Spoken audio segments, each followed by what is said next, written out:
Welcome here to a very special edition of Wake Up Call with Dan Tortora. You know that we're live every Monday through Friday from 9 a.m. to 11 a.m. Eastern Time, where sports meets life.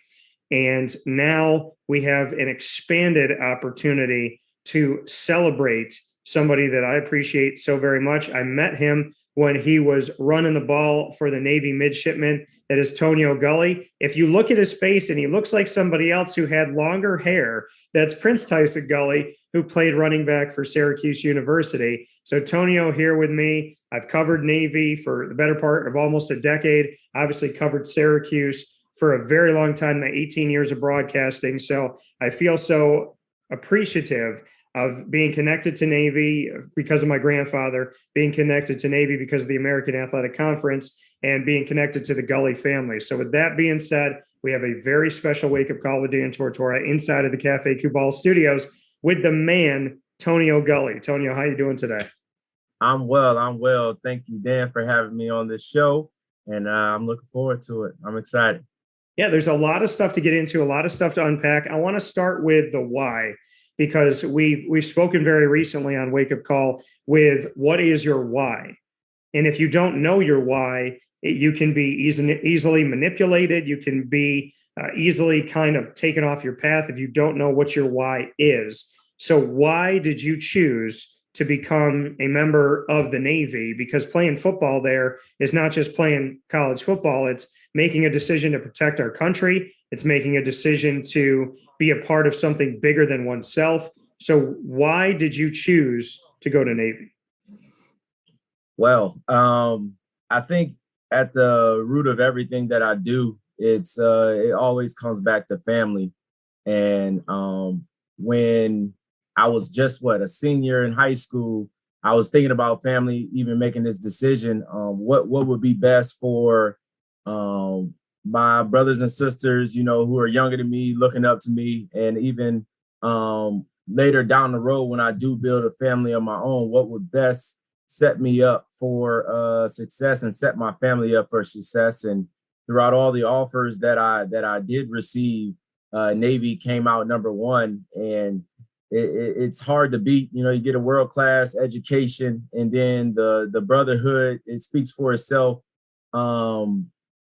But my why has always been my family, even the family that I don't even have yet. So that's the reason why I chose to go to Navy, and I haven't regretted it since. And you make that decision to go to Navy and be a part of this bigger than yourself. What has it taught you being a member of the United States Naval Academy? What has that done for you? Because not only were you a part of the academy, but you've practiced that, you have continued that in your life. So just what it means to you to not just go to Navy, but to really gain something that is so unique and so special, and then to continue that as a profession. Yes, well, going to Navy, it means a lot. It helped me grow faster. I say that all the time. I think you got to mature faster. Just because you're in the military, it's a lot expected.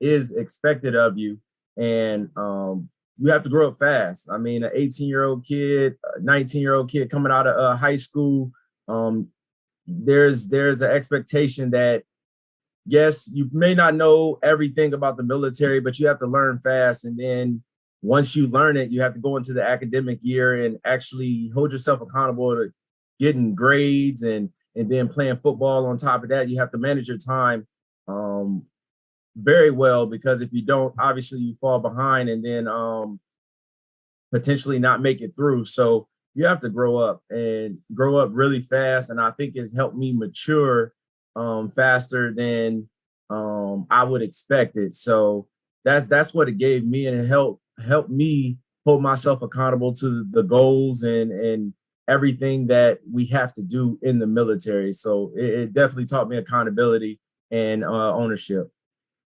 And having that accountability and ownership for you, how have you seen yourself excel personally from what you've learned from your time at the Naval Academy? How has it taken Toneo Gulley, who was walking into the academy, to who we have now? What has gotten better? What has expanded? How have you evolved as a human being thanks to the Naval Academy? Well, I will say just that accountability and that ownership, knowing that and taking that into my Marine Corps career, you have to have accountability for yourself. And also I was in charge of about what 20 Marines, and the lessons and the hardships that I learned at the academy, it correlated to the Marine Corps, and I got to expand on it with leadership. It's all pure leadership at the Naval Academy, and now once we pretty much practiced that for 4 years straight, well, we had to learn how to lead freshman year, and then as you climb the ranks in the Naval Academy, you get to get put in different leadership roles, and all of that just it builds up to when you commission. All right. And then when you get your first platoon, when I got my first platoon, I stepped right in front of them. I was confident, but I was also humble, and knowing I didn't know everything, and was willing to learn from my staff NCO and the Marines around me. So it also brings that humility in it, because again, at the Naval Academy, I had to be humble, because high school was pretty easy, and I got good grades, but then once you get to the academy, you kind of struggle and got to find your way and learn how to study and manage all that time with football and military and other extracurricular activities, and all of that just it comes all together once you hit the fleet. So that's what I learned. That's what I got from the Naval Academy, and that's what I've been able to build on to who I am today. When you finally stepped foot on that ship and got to practice the leadership that you had learned, bring me into that moment when you got to stand there and it was real that, hey, you know what? I now have the opportunity to oversee these people. I now have the opportunity to lead. What was that experience like? It was a great feeling. I remember stepping in front of my platoon for the first time and introducing myself. I was doing changeover with the other officer in charge, OIC. She actually was my classmate, so that was good to see. I was taking over from a classmate of mine, but what I said, it was short and sweet, because we actually for the Marines at the school, the senior Marines, they were saying, just think about what you're going to say to your first platoon. And it came so fast. I thought I knew what I wanted to say, but what came out was just, hey, my name is I would say Lieutenant Gulley, and I'm happy and excited to work with you all. And I really can't wait to get to know each and every one of you individually. So that's what I said to him. It was a big moment, and I thought I was going to have a big grand speech, but not really. I just spoke from the heart. But that moment, it came so fast, and it was a great feeling. I felt like I was ready, but again, I was just ready to learn and ready to train my Marines and take care of them. And coming here from Toneo Gulley here on Wake Up Call with Dan Tortora, and our special inside of the Cafe Kubal studio celebrating Navy, which means so very much to me. I have so many things on my mind, but I want to start here because this person, or these people, I should say, mean more to me than I can describe. My great uncle Carmen's still alive, and my grandfather, Thomas Cavino, passed away when I was 6, both part of the Naval Academy. And my grandfather was in World War II.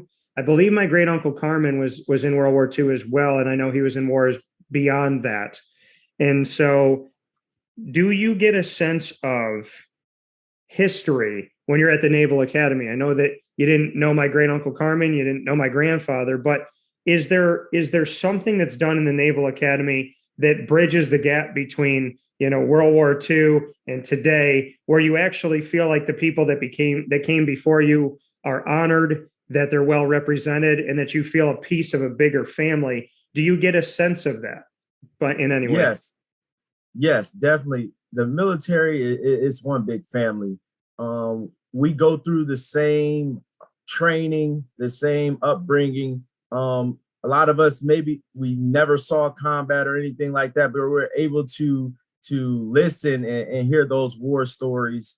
And the Naval Academy is I mean, Annapolis, period, it's just enriched with history. And a lot of people come back and share what they've been through, share their experiences. So we kind of get that connection with them. So there's a lot of history. And even now, when we go out into the fleet and we do the things that we do, we can actually tell our story and how we came to be who we are in the Marine Corps, in the Navy, and share some of those stories, and then get to listen to those veterans who were a part of World War II, and really just listen to them and like learn from them, actually, because they got to live that real time, and we're hearing it firsthand from them, and hearing the hardships and the lessons learned from them, and being able to carry that over into our leadership styles and to our situations, because that's literally what it is. It's history. We have to learn from it. And that's the family that we all are brought into once we raise that right hand. Do you get excited? I don't know if excited is the right word, but when you think of the thought that you could be put in harm's way and you could be put in combat, does that energize you? Does it concern you? I mean, what war was back in the day is so different now than what it is today. So if you were asked to go out, what type of emotion does that do? Does that create a fire within you? Is it a moment of pause? What is it? I think what it does for me is my main focus is taking my Marines out and bringing them back home. So the feeling that I get, if that is the case, I mean, we haven't had that happen yet, so I can't really tell you how I would really feel, but I would hope that my feelings would be more of like focus and at peace, knowing I've done everything for my Marines to help deploy them and bring them back home to their families, because we understand the hardships of war based off stories and what we've seen in the past. But that's my main focus, is making sure my Marines are ready and trained to answer the call whenever that may be. That coming here from Toneo Gulley as we celebrate the Naval Academy and so much more. So excited to have this special Wake Up Call with Dan Tortora inside of the Cafe Cubal studios. I got to ask you about this man. My favorite name in the history of college coaches, and that's Ken Niumatalolo. And when I say his name, when him and I talk, I'm always like, did I say it right? He goes, yeah. He goes, you're part of like the 1 to 2% of the world that says it. And I said, what do you do when people say it wrong? He's like, Dan, people say it wrong so much now. I just go on to the question, whatever. But Ken Niumatalolo, man, I'm such a fan of him, such a fan of his leadership, such a fan of what he's out there doing. And we have had so many conversations, and I'm so grateful for them. So I like him and what we've been able to do when we get to talk, but he was your coach. He was with you every day. So what can you tell me about Ken Niumatalolo? Please don't keep any embarrassing stories off the table. No, Coach Niumat, he's definitely a God-fearing and loving and honest and competitive person. Always great to be around. We still keep in contact every now and again, shoot him a text message on his birthday or anything like that. But he's an all-around great person. He's the person that just remembers everybody's name. Everybody's name. He takes the time to build that relationship with anybody. And you kind of think when people get to a certain status or something like that, you know, it tends to go unnoticed. Like some people tend to go unnoticed. And with him, it is definitely not like that. He will remember the janitor's name, anybody's name, and he will try to build that relationship with you, speak to everybody, always humble. And it was a pleasure being a student and an athlete underneath him, just watching his leadership and learning how to lead just from my coach. So it was a pleasure playing under him, and I'm glad I got to play under him for 4 years. When you're in the academy, you have people leading you to be a part of the Navy, and you have a head coach leading you, and you have teachers leading you. So you're experiencing things very uniquely, which Army can speak to in the Air Force and whatnot, is that you don't just have teachers and coaches, you have teachers, coaches, and then you have these other leaders that go beyond that. How would you describe Ken Niumatalolo as a leader amidst everything that you were learning at that time? As a leader, I think as a leader, it's so much that I could say. Like I said, he's hardworking, loving, fair, and he's a servant leader.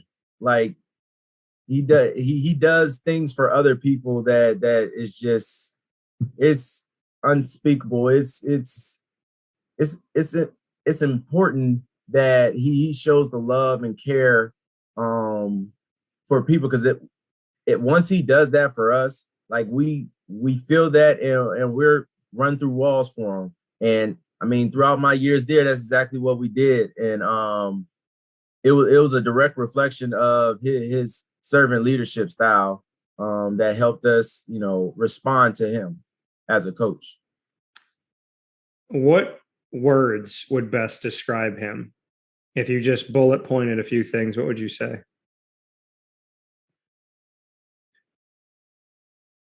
Man of faith, humble, competitive, loving, family-oriented, soft-spoken at times, smart, very intelligent, just to name a few. Just to name a few. Where does he stack up with the leaders that you've been around in your life?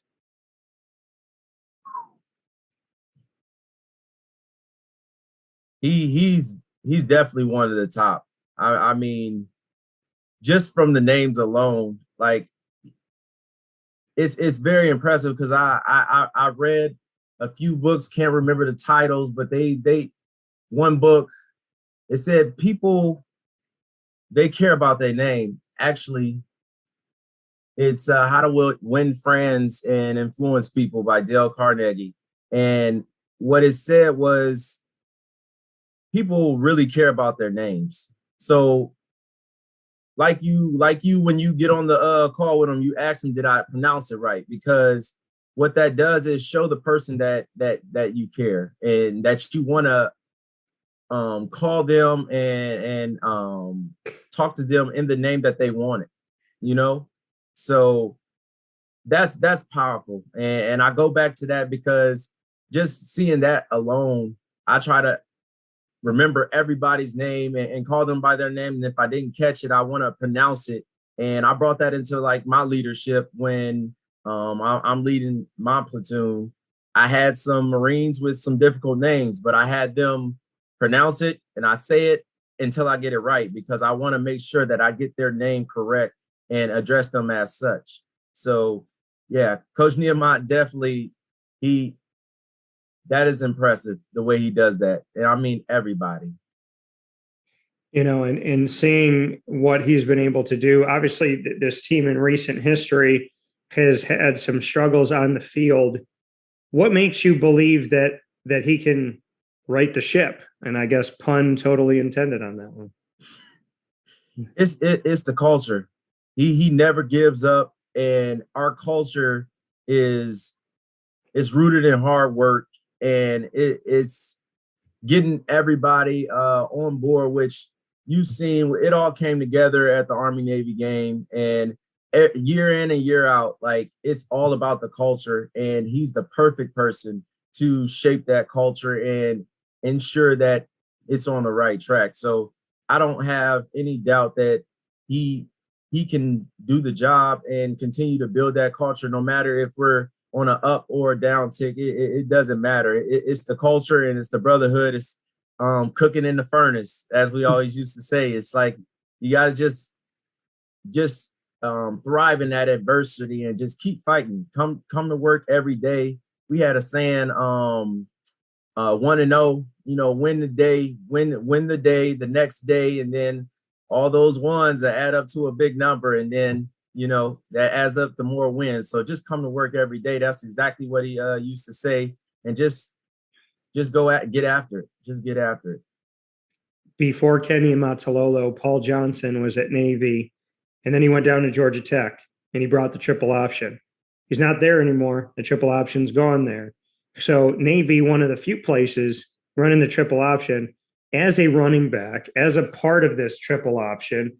Bring me into what it was like to be one of the few places in the nation that just dedicated to this style and really is like the blueprint of the triple option. Just what it meant to you that's what Navy does. That's who you are. There was no like, hey, we're going to try this and we're going to do this and throw this weird thing in there. It was, this is who we are, try and beat us. What do you think about that and the fact that the triple option, Navy is home to that, and anybody that runs it kind of gets compared back to Navy? So just what you think of that. I enjoy it. I enjoy the thought that, we're one of the few that runs the offense, and we do it pretty well. We do it very well. So it's great to know that what we do, yes, it may be old or not the average offensive scheme, but it's worked for us, and it will continue to work for us in many different fashions. I mean, I know we may pull up in the gun and still run our option plays off of it, but it's still true to our triple option offense, and it's a great to be a part of. I enjoy as a running back being on the wing and having so much responsibility within that offense. So it was a fun time throughout my years at the academy. What did you like most about the scheme? I love the blocking. The blocking was my favorite. I think we had I know we had packages where I could actually get on the line and double team a defensive end. I mean, if you look at me, I'm 5'7", 192 at the time. And I was blocking 6'7", like 6'5", 6'4" defensive ends, and working with my tackles, and just having fun pushing people around. So that part of the offense was probably my favorite. And then going arcing, I know they changed some of the rules with cut blocking now, but it was a full go when I was there, and that was like the best part of the offense, is just going out to block, and then seeing my brother succeed, run right behind me, and knowing that I made a key block for them so they can, get the touchdown or get the extra yard, get the first down. So blocking was definitely fun for me, and I took that very seriously. And I love hearing that. So I got to ask you this: between you and Prince, who's a better blocker? I think I have that one. What about checkdowns? Because he made his hay with Ryan Nassib on the checkdown. So can you give him some love on the checkdown? Oh, of course. See, Tyson, he has the speed. He has the speed on the check down. He'll catch the ball and just go. And I love watching him play. I actually miss it. Yeah, and for you to be in the scheme that you were in, the quarterback, we're not seeing them obviously throw that much. But what you can say about you had Will Worth, Zach Abbey, you had Keenan Reynolds, you had some really awesome guys that were there while you were there under center. Just what you could say about those quarterbacks, and maybe individually, if you could tell me something about working with each one of them. I think working with each and every one of them was their intelligence of the game. I mean, to play quarterback at Navy, you have to have some wits about you, because it's so much you have to pick up, so much you have to read, and you got to make the right reads. If you don't, then that's maybe 5 yards back or fumble maybe. It's so much. Keenan definitely was a leader through and through. He made sure everybody was prepared for the game, and he was very competitive. So he was going to make sure everybody was working hard. So that was the year we had the saying 1-0. And then Will Worth, he came in. I mean, he just killed it. I understand Tago had a season ending injury early on, and he took over, and he showed up. He showed up ready to play, ready to learn. He was already in a position of where he could take on. He just had to build that confidence. And once he did that, we were rolling. We were rolling. He was very physical with like that must-win attitude, So I was really happy to play with him. And Zach Abey, again, he came in towards the end of my senior season, and I think he was a sophomore. I want to say he was a sophomore freshman that year. And I think his first real game, he had to play in the AAC championship when we played Temple.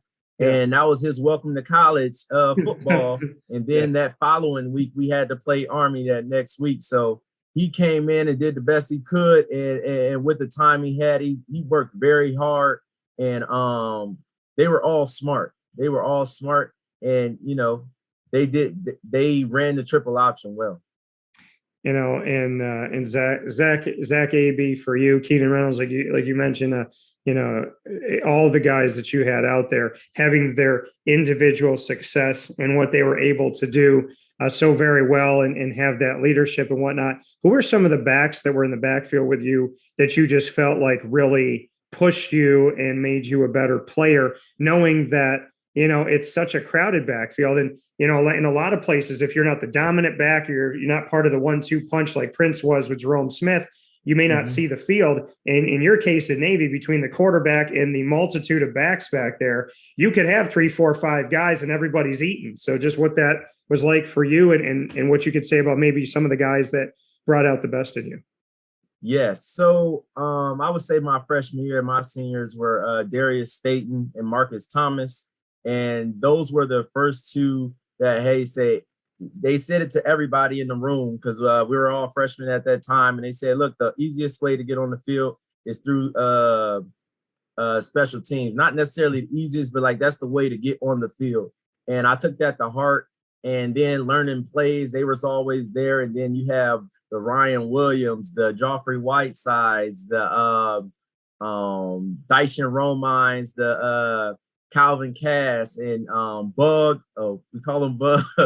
I forgot his first name. We called him Bug so much. Damon Brown and oh wow, Bug.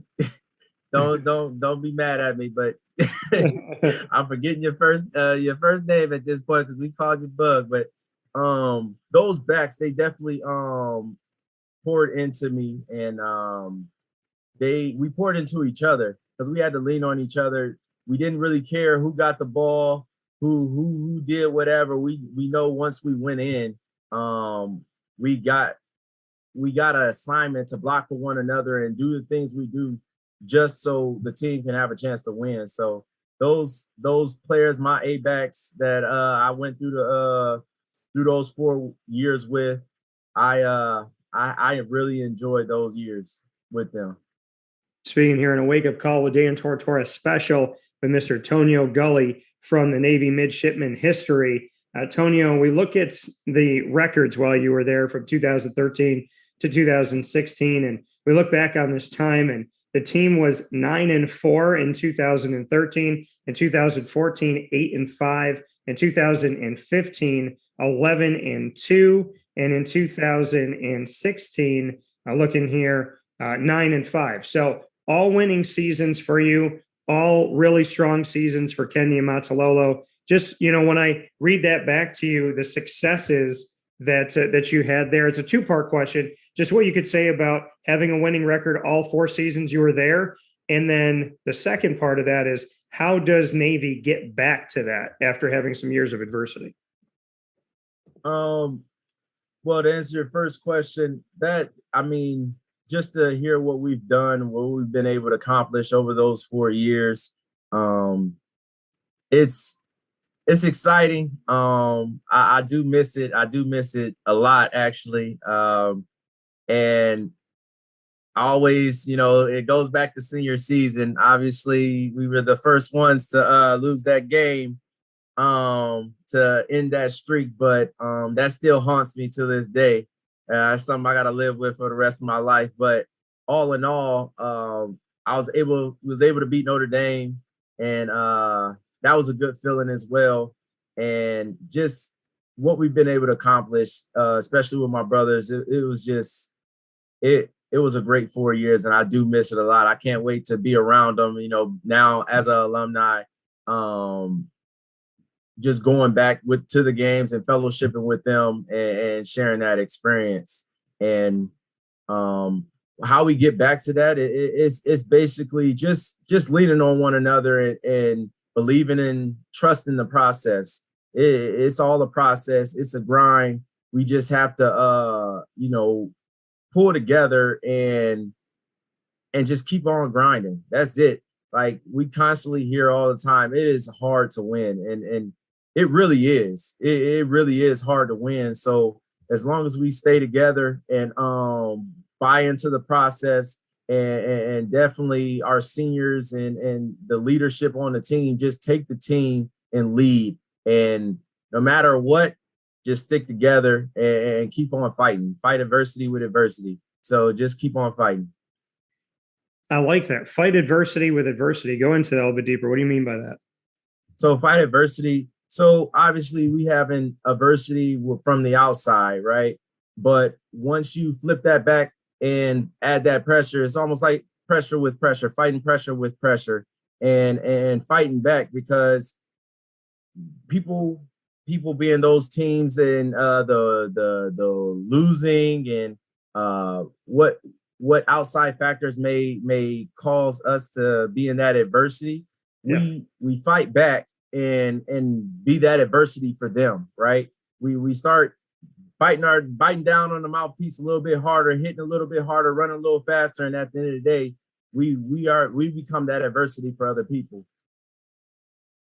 Yeah, and being that adversity for other people. We know the Army-Navy game is such a huge game. It's played right around my grandmother's birthday of December 15th, right around that time period. And I'm looking back on your history here. And back in 2013, you defeated Army 34-7 at Lincoln Financial Field in Philadelphia. And then in 2014, you defeated Army 17-10 at M&T Bank Stadium in Baltimore, Maryland. And then we look at 2015, you had a victory over them at Lincoln Financial Field in Philadelphia, 21-17. And then in your final season of 2016, when your Navy Midshipmen went up against Army, lost that game 21-17. Just what you could say about that. I mean, I know you want to win all four, but you won 3 of 4. And just what that rivalry is like, and knowing, I mean, this is kind of a lot I'm throwing at you with this question, but to go 3-1 against Army in this huge Army-Navy game, and then to know that the whole world can be watching this game, because outside of like COVID and these weird things that have happened on this last year or so, nobody's playing on that day. It's your day to literally just be Army-Navy. So just what you could say about going 3-1 against them. I'm sorry to have to ask this, but what that one loss meant for you. And then, the fact that the world can watch on a day that really celebrates 2 schools, and that's it, when you guys are playing in the middle of December. Yes. Well, playing in that game, it's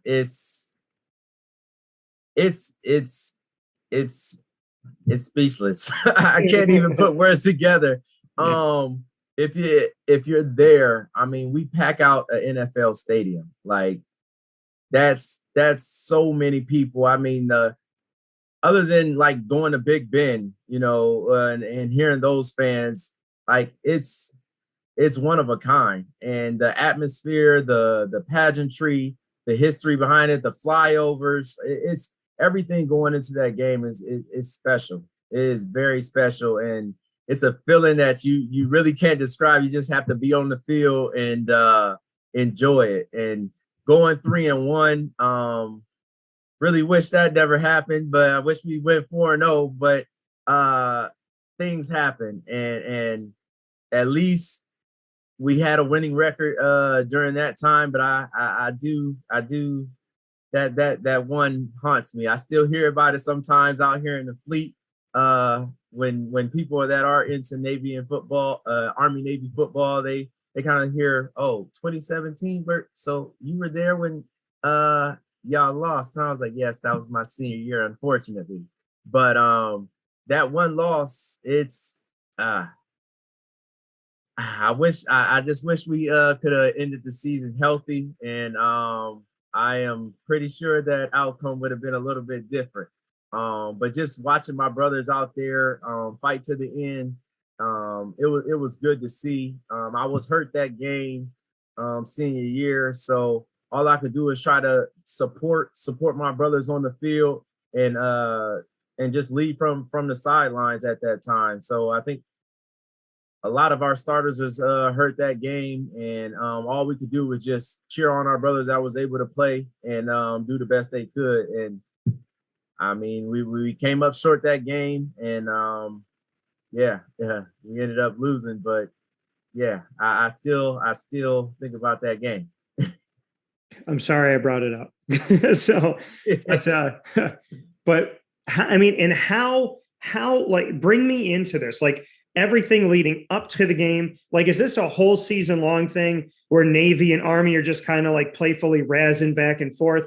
Are you guys kind of like texting each other the whole season? Is it the week going into the game? Like, bring me into the festivities and and just the back and forth of Army Navy. Does it start at the beginning of the year? Does it start right after the game ends for the next game? Like, how long are you guys going back and forth with each other saying, hey, listen, mid-December, I'm going to see you on that field? Like, how much of this conversation is happening? It's definitely ongoing. But for us, at least, we again, going back to that 1-0 mantra, we focus on one game at a time. We understand what's coming at the end of the season, and that's always going to come. It's going to come every year. So we focus on it, but it's not the main focus of the year. Up until that point, up until, hopefully making it to that AAC championship, and then focusing on Army at the last couple of weeks. It's huge. I mean, it's chaos in the hall. There's Army Week in the hall, and it's a whole pranks and everything going on in the halls, and the practices are intense. Like, everybody understands what's at stake. When you build up to play in that game, and the other part of it being, because since I was a grad assistant after I graduated, and even going through the graduates, the older brothers that have went through the program, and the people that have just graduated maybe a couple years ago that you haven't seen since they left, like, they all come back for this week.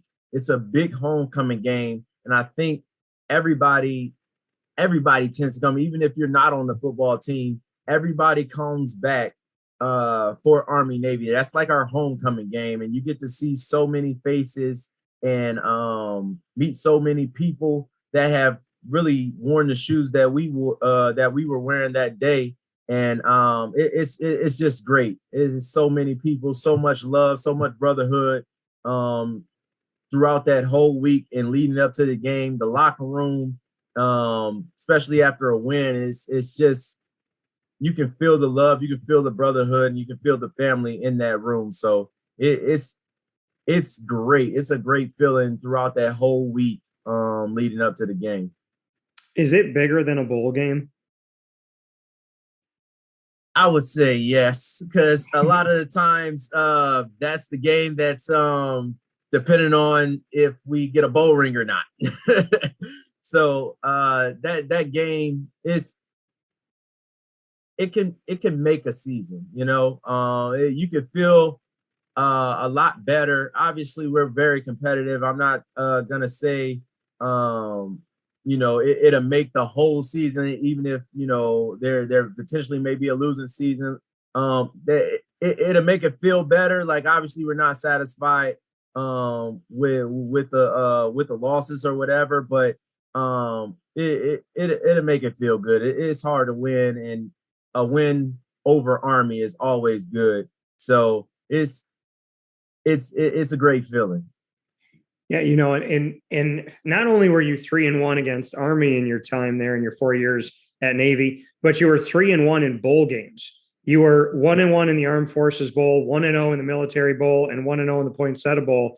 That speaks something as well. And in the Military Bowl played in your home in Annapolis, Maryland. There, it's for Navy. So bring me into that side of it. I mean, you went 3-0 against Army. You went 3-1 against Army, 3-1 in bowl games. So you had a lot of success there against teams from all over the country and hung really tough in the Armed Forces Bowl that you lost to Louisiana Tech. I think it was 48-45. So you had a really, really strong time there when you were at Navy, not just with the games against Army, but also in the postseason bowl games too. And you got to feel good about that you go 3-1 in the bowls and that the only bowl you lose is by 3 points.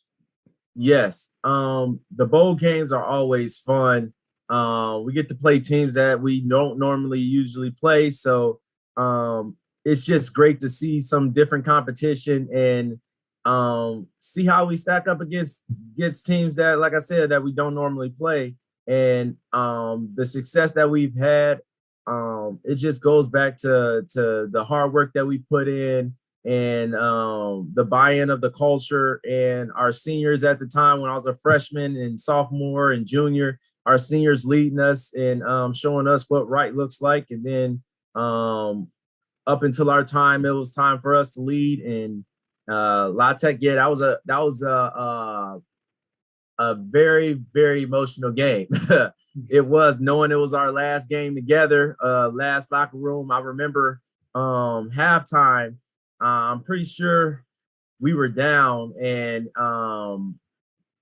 I think, yeah, we were down, and all that I asked, because I was still hurt at this time. I could not play, and I wanted to be out there with my brothers so bad.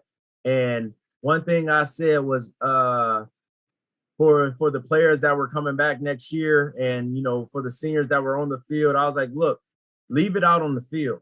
Leave everything you got, everything you have in you, leave it out on the field in the second half, because this is it. For some of us, this is it. This is it. And I think with that second half, my brothers went and laid it out. And again, we only lost by 3 points. And I'm pretty sure it came down to the end. And just to see how they battled for each other, and battle for us, the seniors, it was great to see. Even though we lost, I was proud to be a brotherhood member. I was proud to be a teammate that day, because it just showed how selfless that each individual person on that field, in that locker room was, and the love in that room. So I couldn't be more proud of my brothers that day.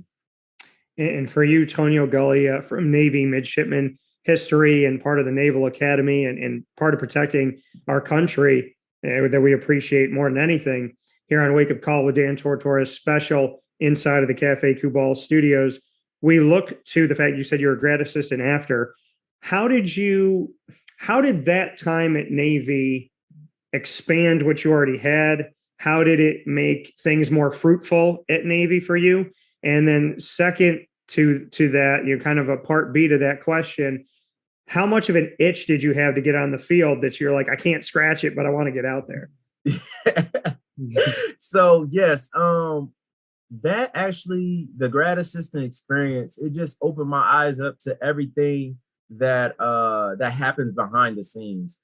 And we were the ones making those things happen, for the players. And as a player, you really you show up to events and things are just set up and things are just there, and you don't really take the time to think of the logistics and the setup, the time beforehand, while you're maybe just resting or doing some homework or doing treatment or those things. You don't take the time to think like, how did those things come to be? How did we walk into a room and things are set up and prepped? for whatever event is going on. So it made me appreciate, and then it made me appreciate that. And then being in the coaching room, the staff room, and the staff meetings in the morning, and seeing how the practice schedules, how we make the practice schedules, what goes on for that day, the watching film and breaking down the film and everything.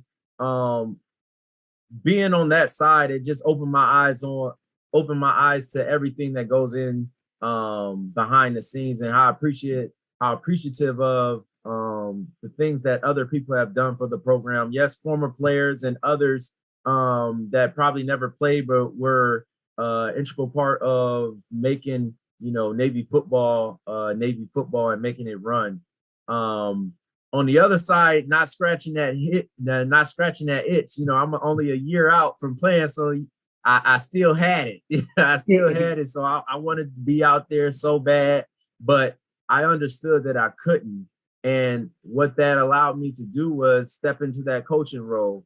And since I was still around, and still I was coaching the scout team for the scout team defense for our offense. So I would coach the scout team. And then once I see something that I knew was maybe out of line or not of the ABAC culture, I would call my brothers out on it and hold them accountable. And again, I just graduated. I'm still there, and they'll respond to it. So I felt there was another way I could lead and allow the others to lead as well. I didn't try to take over the captains, with Daryl. I didn't do that at all. I let him lead, and we had discussions and to help him lead the team as well. So I was more in that behind the scenes leadership role. But if I saw something I didn't like, I would speak up, and we would definitely challenge each other in that way. So it was a great experience. Do you have any interest in coaching in the future? I do not. I do not at this time. I would love to. I think I would be a natural recruiter for the Naval Academy because I just love that place so much, and for what it's done for me. I am an advocate of Navy football and the Naval Academy. So I think I would be a better recruiter than I would be a coach. I'll probably try to take their pass and try to just play for them or something. Fair enough. Going back to Ken Niumatalolo before I let you go, Toneo, in 14 full seasons as the head coach of the Navy Midshipmen, including here in 2021, he has 10 winning seasons and 4 losing seasons. That's it. And so just 4 losing seasons, 2 of those 4 coming in the last 2 years, 2020 and 2021. What your thoughts are about what Ken has done as a total body of work to have 10 winning seasons of 14. And despite having a 4-8 season this season, the last game they play is a victory over Army. So just his whole body of work, it shows the caliber of coach he is. I mean, he definitely is a great coach, and that cannot be denied. I mean, he was inducted into the Hawaiian Hall of Fame, and rightfully so. Just everything he's been able to accomplish over his 14 seasons, even through the losses, there was so much to learn, and so much he overcame during those years. It's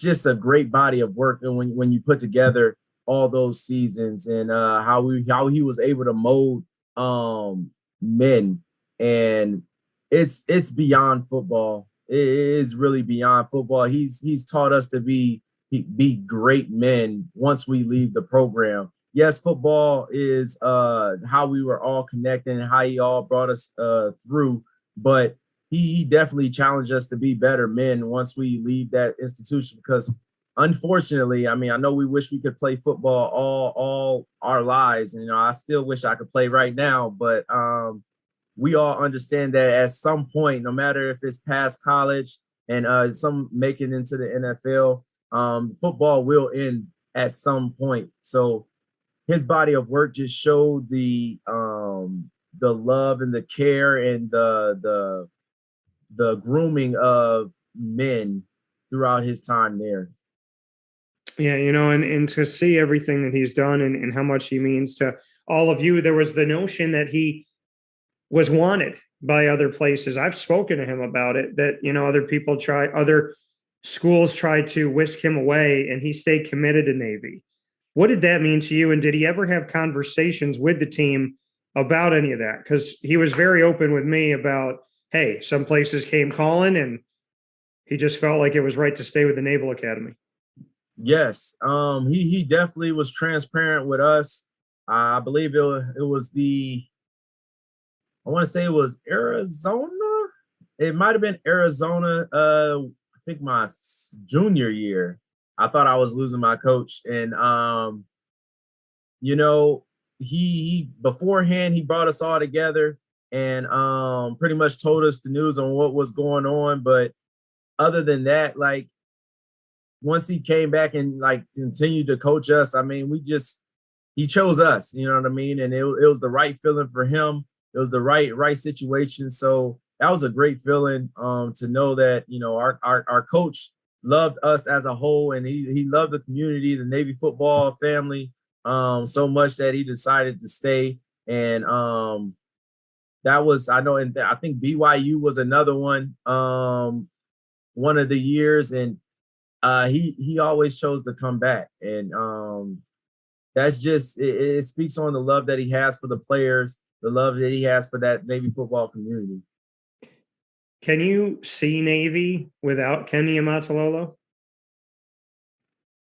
In my eyes, not really. I can't. I can't. I can't. I'm biased, but I can't.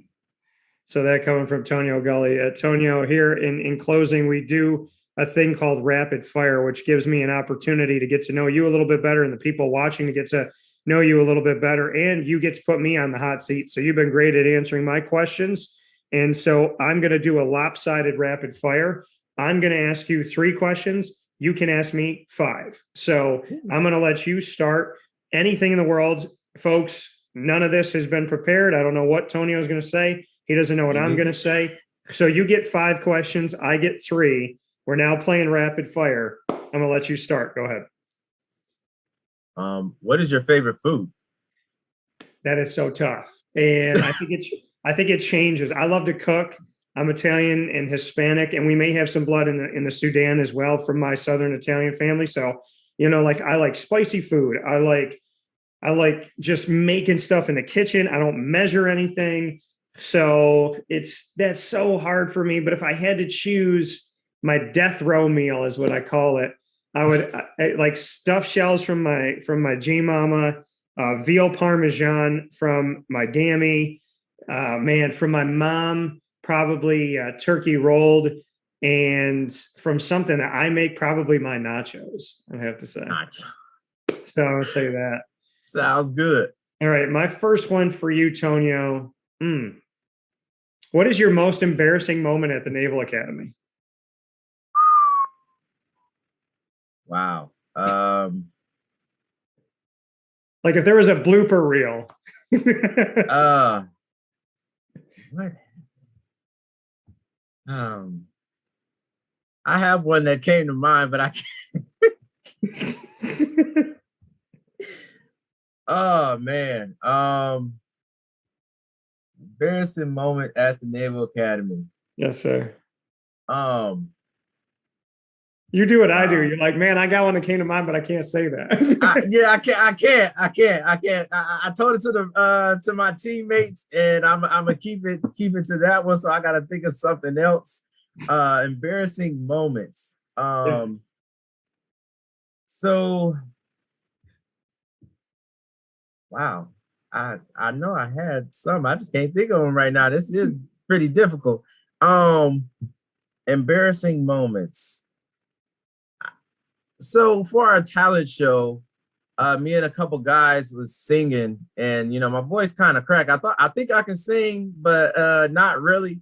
But I heard the replay, and Yeah, my voice cracked really, really bad. So it pretty much just verified that I'm not as good of a singer as I think I am.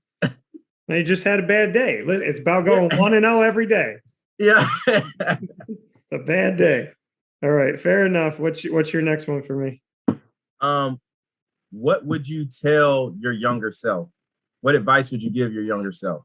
Oh man. I would tell my younger self, man, don't care about what other people say. Like it just doesn't matter.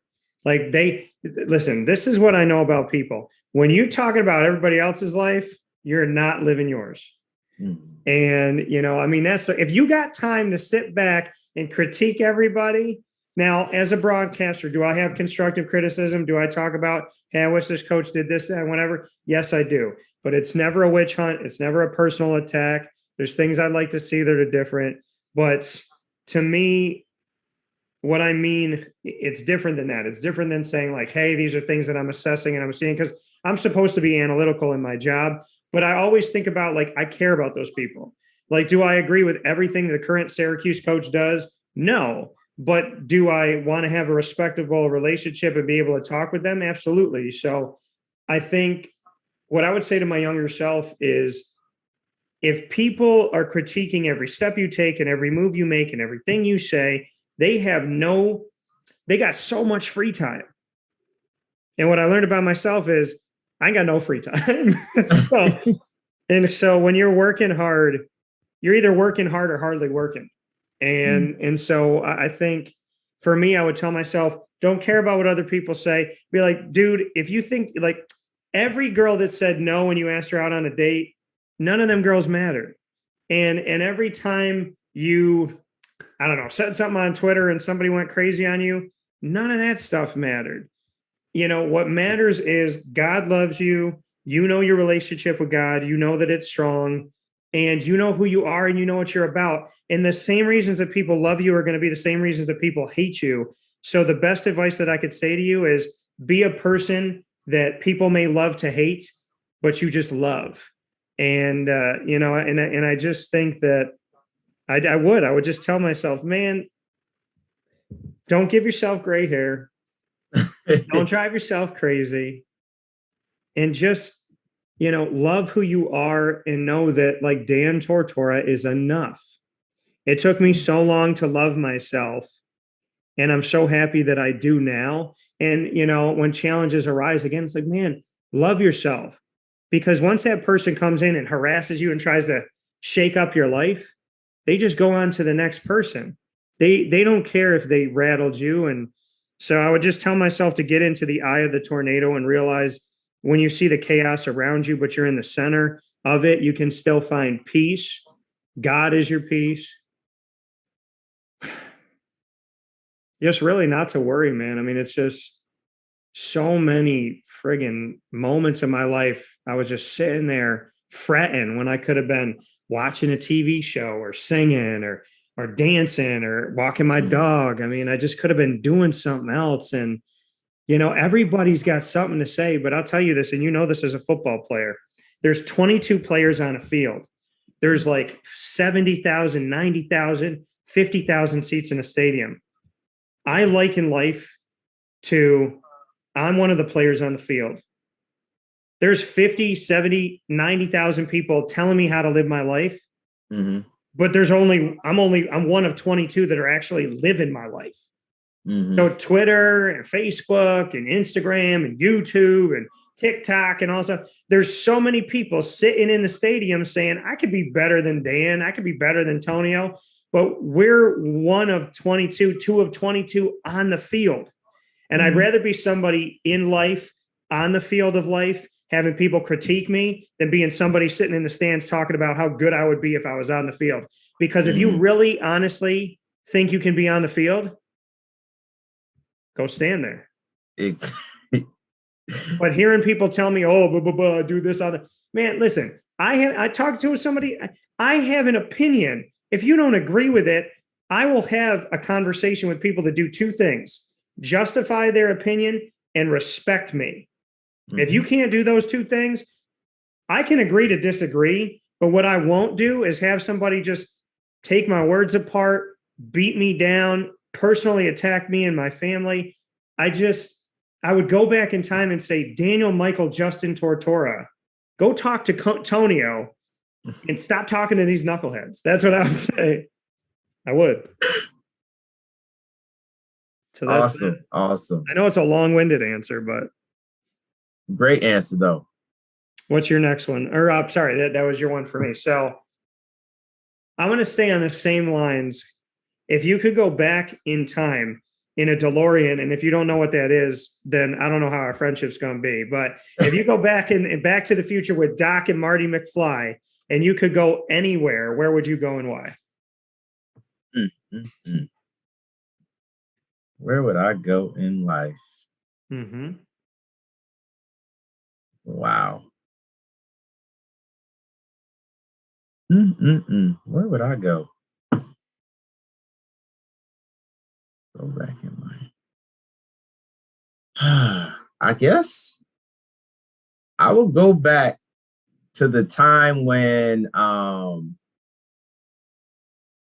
I can't go that far back. Then I won't have. I was gonna say I will want to go back to the time where I was under the roof with all my siblings. And I would say that because I do have a younger sibling who was born in 2006. And by that time, my oldest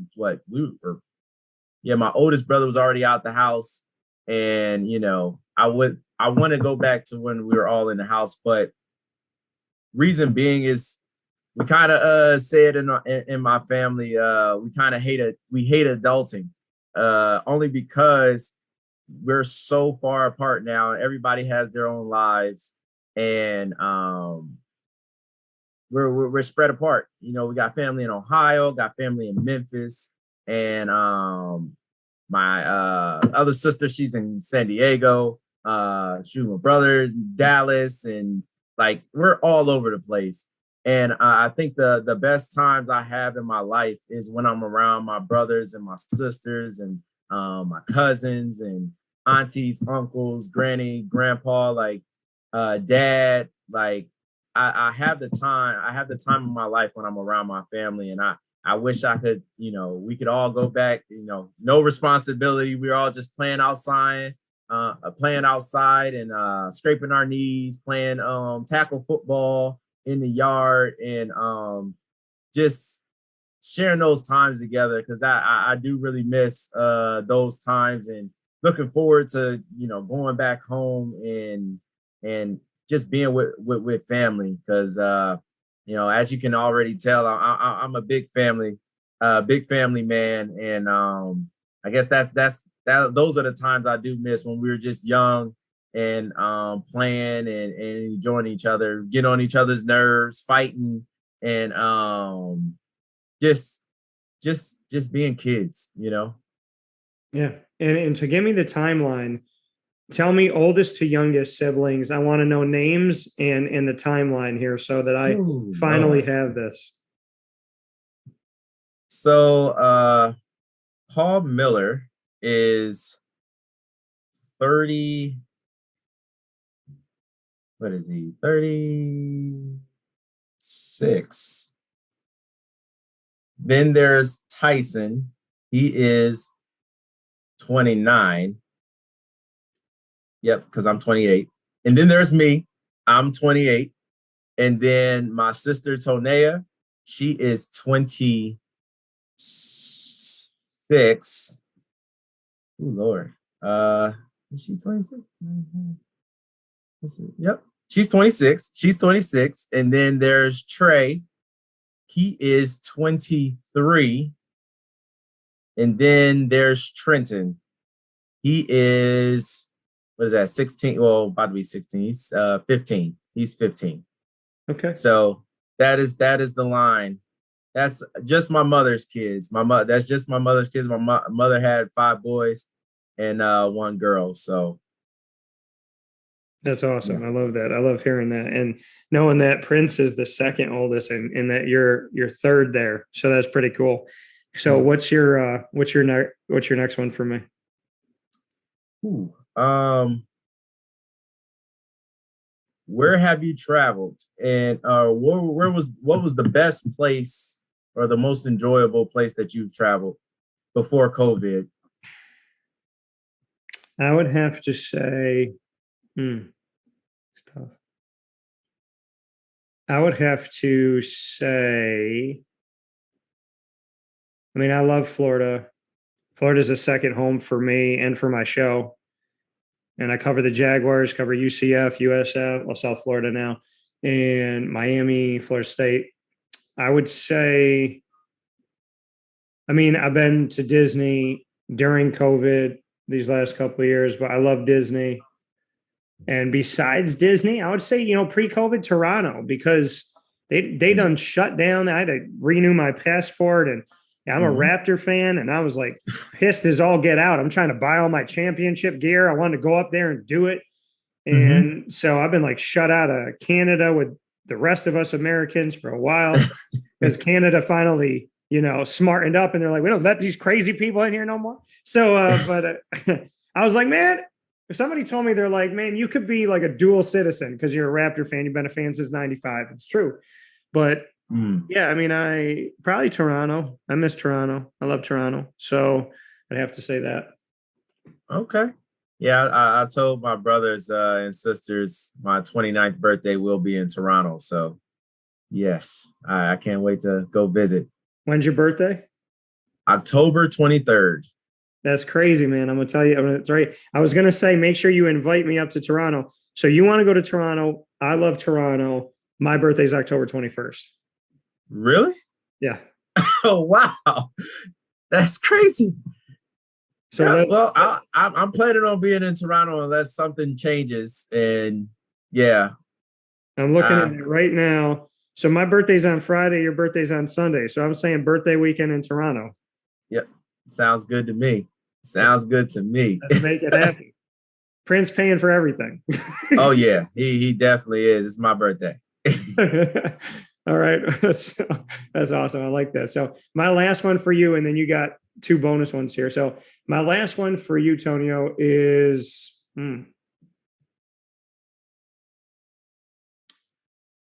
what is your single greatest treasure of anything that you've had in your life? What is the thing you treasure the most?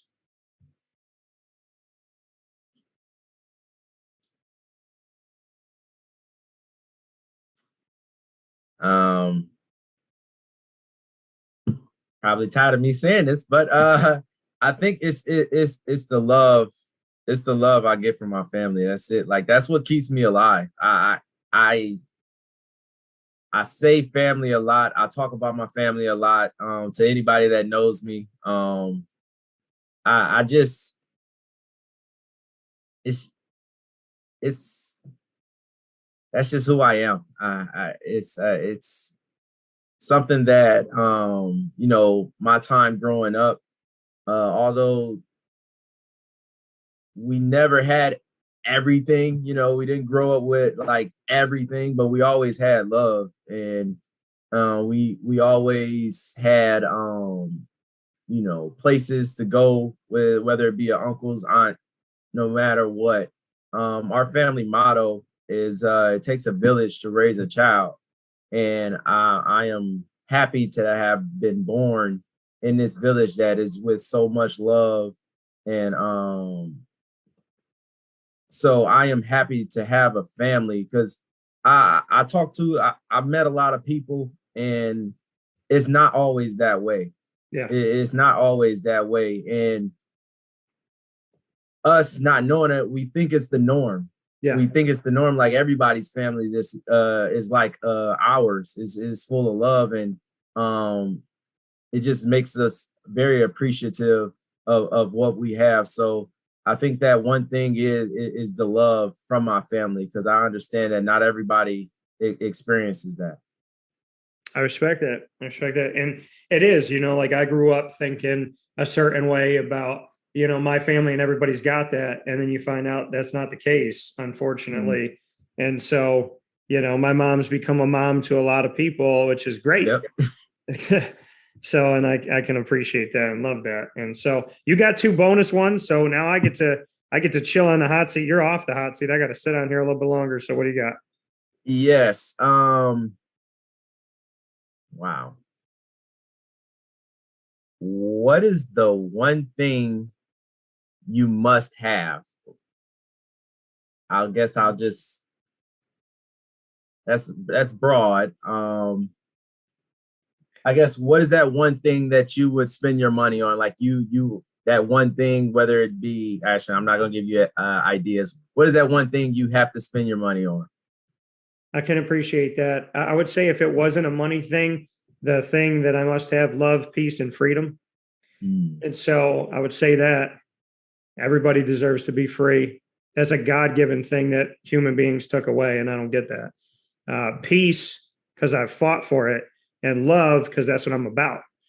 Money-wise, something I got to spend money on, probably two things that I'm going to be getting in my not too distant future.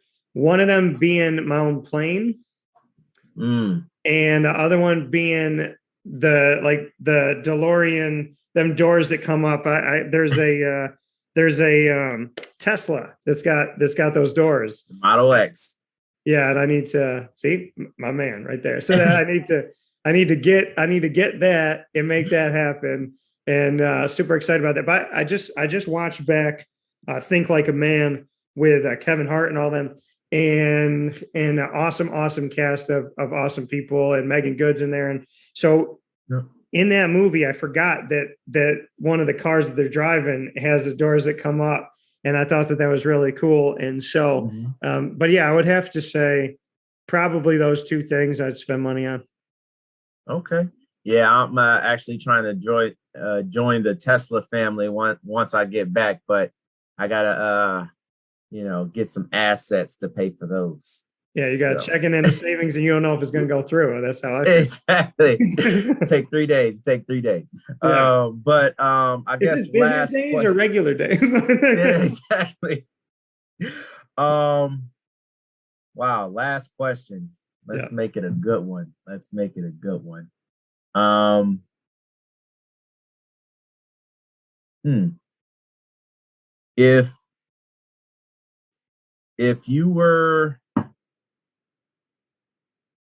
If you were able to go anywhere in the world and money is not an option, where would you go?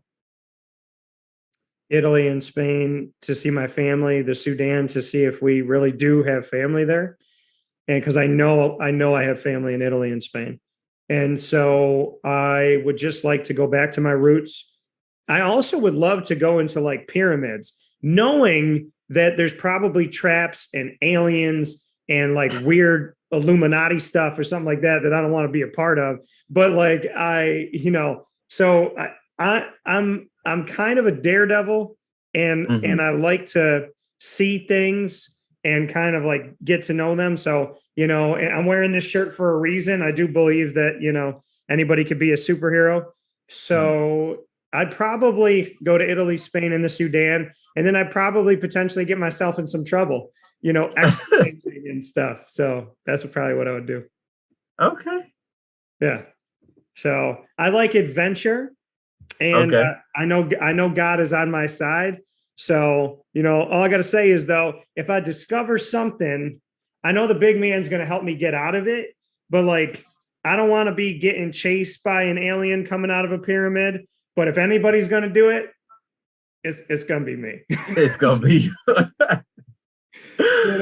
just walk into that thing and be like, wow, we didn't find anything in here. And then all of a sudden there's like I don't do the massive spiders. I don't do none of that. So I don't like spiders either. That's something that I don't rock with. So I don't know how that's going to be, but I would definitely have a lot of fun. All I can say is nothing in a pyramid is going to be scarier than any of my ex-girlfriends. And that's true. So that alien's like, challenge accepted. Right. But yeah, man, everything has been, it's great. And I love adventure. So with that being said, Toneo Gulley being here with us on Wake Up Call with Dan Tortora. This has been an incredible special about your life, about Navy, about the Naval Academy, about the football program, about Ken Niumatalolo. I feel so grateful for this. I love the fact that we got to meet in Rhode Island, that one AAC kickoff moment, and you got to represent the team. If not for that, we wouldn't be here today. So I want to thank Mike Oresco and the American. I want to thank Newport, Rhode Island. I want to thank Ken Niumatalolo for choosing you to be there. And yeah, man, it's just I'm so grateful, and you mean the world to me. And I know we've talked a couple times, but I just love it. So I hope when you come back to the States, we get to do something. And I'm serious about birthday in Toronto. So you need to circle that date and remember that. So I'm circling it. All right, brother. I appreciate you having me, and thank you for taking the time to speak with me. Appreciate it. And please be safe, be well, and thank you for everything you do to take care of us while we sleep, and things that we can never thank you for, that we don't even know to thank you for. Thank you in advance. Thank you for your support.